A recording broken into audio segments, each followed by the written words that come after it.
All right, folks, let's go and take a look here at Dydx. And just before we do, always look at Bitcoin, Ethereum first, get a baseline on the market. And if you're new to the channel, not a financial advisor, just have a lot of trading experience over 15 years. And my goal is to help you become more of an effective trader. All right, simply put. So we'll just go ahead and take a look here at Dydx. Also, feel free to check out my Patreon community. Really awesome group there where we got a trading community growing rapidly. Make sure to get part of that. That's a really, really cool opportunity. I share all my trades with my community members.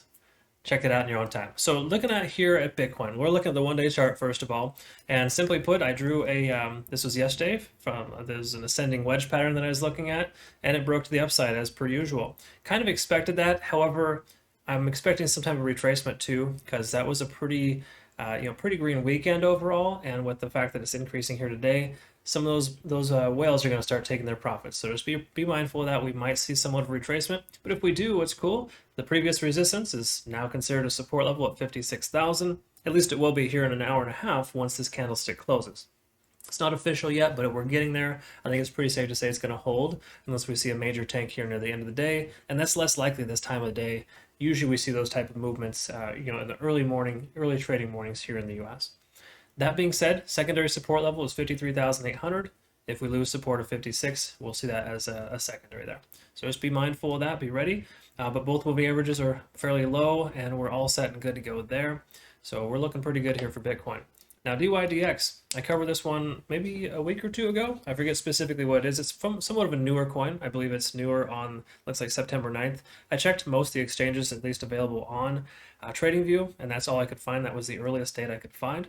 So, go ahead and comment below if it was a different date. Perhaps it's been trading for a while. But that being said, it is available on a lot of different exchanges as of September 9th. And it had a sharp increase, and it's been working itself into this channel, which is funny because it hasn't broken the channel up or down yet after marking the support and resistance levels from the previous review. So at this point in time, pretty much just business as usual, you could say. I mean, we got to keep an eye on what's going on. It does look like it's trying to bounce though, so let's take a closer look at shorter time frames to identify. But for right now, we don't have enough trading data for the moving averages. And then we got the RSI, of course, still above 50, but under 70. That's always a good sign. We like to see that. Still implies we have bullish momentum, essentially, or it's more of a bullish convergence than a divergence, because the RSI, you can really disseminate a lot from that. But the fact that it's kind of on the increase tells us, we might see this push to the upside. It definitely tried, obviously. We have some pretty long candlestick wicks here, so that kind of tells me we had a pretty big push. And you can kind of tell we got this inverted Harami candles, quite a few of them. So sometimes that actually tells us that we have some type of bullish momentum. Usually that's what that implies. All right, so let's go ahead and take a look at the 4-hour chart, see what's going on here. We can see a lot of up and down, sharp increases followed by sell-offs. So hold on, see. Not really a sharp increase in volume either. So all in all, it's pretty standard movement. I do see quite a lot. There's secondary resistance here, so keep in mind 25.35 could be another resistance there, just based on the fact that it's been rejected out about 5 or 6 times here on the 4-hour chart. Again, the candlesticks closing on the 1-day chart, that's the best way to identify support and resistance zones, right? However, when you have a consistent spot that keeps getting rejected on the 4-hour chart, it's okay to go ahead and mark that. I mean, obviously the larger time frame, the better. So just keep that in mind. But all in all, we're kind of working itself into a little channel here. Will it break to the upside? It's hard to say. As long as we can make higher highs and higher lows, it is still making higher highs and higher lows. So in other words, this was a low point. That's a higher low. That's a higher low. We have a higher high here and a higher high here. So if this one can push and break this resistance, then we'll definitely see continuation to the upside. If it gets rejected and stopped out, then we might see it continue back down to test the support again. So it is kind of hard to say, but I would say, looking at higher highs and higher lows is a really good starting point when you have this little trading data and not a tremendous amount of, highs and lows, so to speak, to establish those support and resistance zones. Another thing we could look at here as well is just go ahead and pull up the Fibonacci retracement. Go ahead and pull this up to the price action there. It doesn't necessarily help just based on the simple fact that we have a smaller time frame. I prefer the Fibonacci on a different time frame, but we can kind of see here that it is kind of honoring some of these support and resistance zones. But all in all, what we're looking at here, I would say if we were to break to the upside, we'd want to see it come up to about 26.71 to establish kind of a new a new push into this next momentum, right? So it has to come up past this resistance here and kind of close above. For obvious reasons, I know it seems kind of redundant, but generally speaking, for Dydx, we need to keep seeing higher highs and higher lows.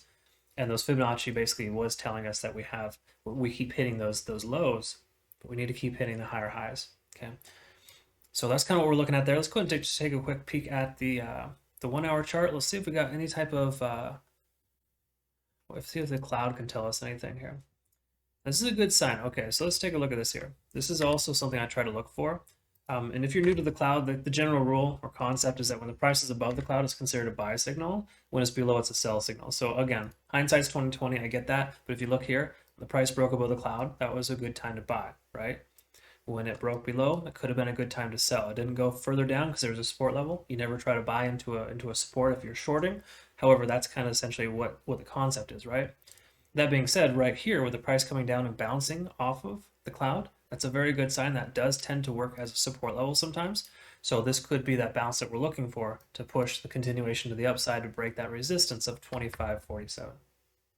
Okay. So all in all, I like what I see here, but again, it's kind of stuck in this channel for a little while, and it's going to take something to break out, right?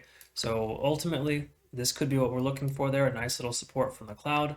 But again, we got to kind of see and wait for this to continue upwards, right? So don't just jump in because it's a good time, you feel like it's a low point. It could very much go lower, but it has established itself as a strong support level here at 21.73, so that's a very good sign, right? So if it does go lower, we can expect a bounce from there. So hypothetically, if it does come back down and it starts making lower lows, see how it responds to support level, maybe take entry closer to 21.68, and then ride it to the upside. If you already have an open position now, wait to see how it responds to this cloud here, and if it will bounce and kind of stay above the cloud, then you could be in good shape to possibly add to your position or just keep your position open to wait and see how it responds to this resistance level. But again, it's kind of in that little in-between phase right now where it's kind of giving us false positives or good buy signals, but also good sell signals. So we just got to wait for these support levels to establish themselves a little bit further in order to kind of continue on and feel more comfortable with either adding to your position or selling your position. But this is an interesting one. Again, I typically don't trade coins that are this new. Again, it's not a bad thing, not to say it's terrible, because honestly, if you'd got in any time on the first day, you would be almost 2x right now. So it's not a terrible thing, don't get wrong. It's just that, with less trading data, we have less opportunity to kind of really forecast what's going on, because most future estimates are based on past and previous data. So just bear that in mind as well. This being a newer coin, it can be difficult. You kind of got to just roll with the punches, so to speak, and continue to draw new support and resistance levels based on what it's establishing, and usually that requires smaller time frames. For right now, though, all in all, I would say that we should expect a break to the upside based on the simple fact that we are making higher highs and higher lows. But if it doesn't continue to do that and it starts breaking down, so to speak, we get lower highs and lower lows. Wait to wait to see how this price responds to that support level. But if we can get up here and break either of these two resistances, I think it's safe to say that it'll become a new support and it'll be able to push even higher at that point. Okay, so just be careful and be cautious when you're investing in coins like these. Respect support and resistance levels, especially with this little trading data. Okay, so again, if you found benefit, please like and subscribe if you haven't already. Join my Patreon account, or at least reference the video that I created so you can understand what you'd be getting into if you're to check that out. Really cool community. I'd love to get to know you a bit better. So let me know if you're interested or you have any questions. You can message me through Telegram. I'm mostly available through the Telegram. But otherwise, I've got all the other social medias, link in the description below. I hope you have a wonderful rest of your day. Thank you very much for taking the time to watch this. Have a good one. We'll see you.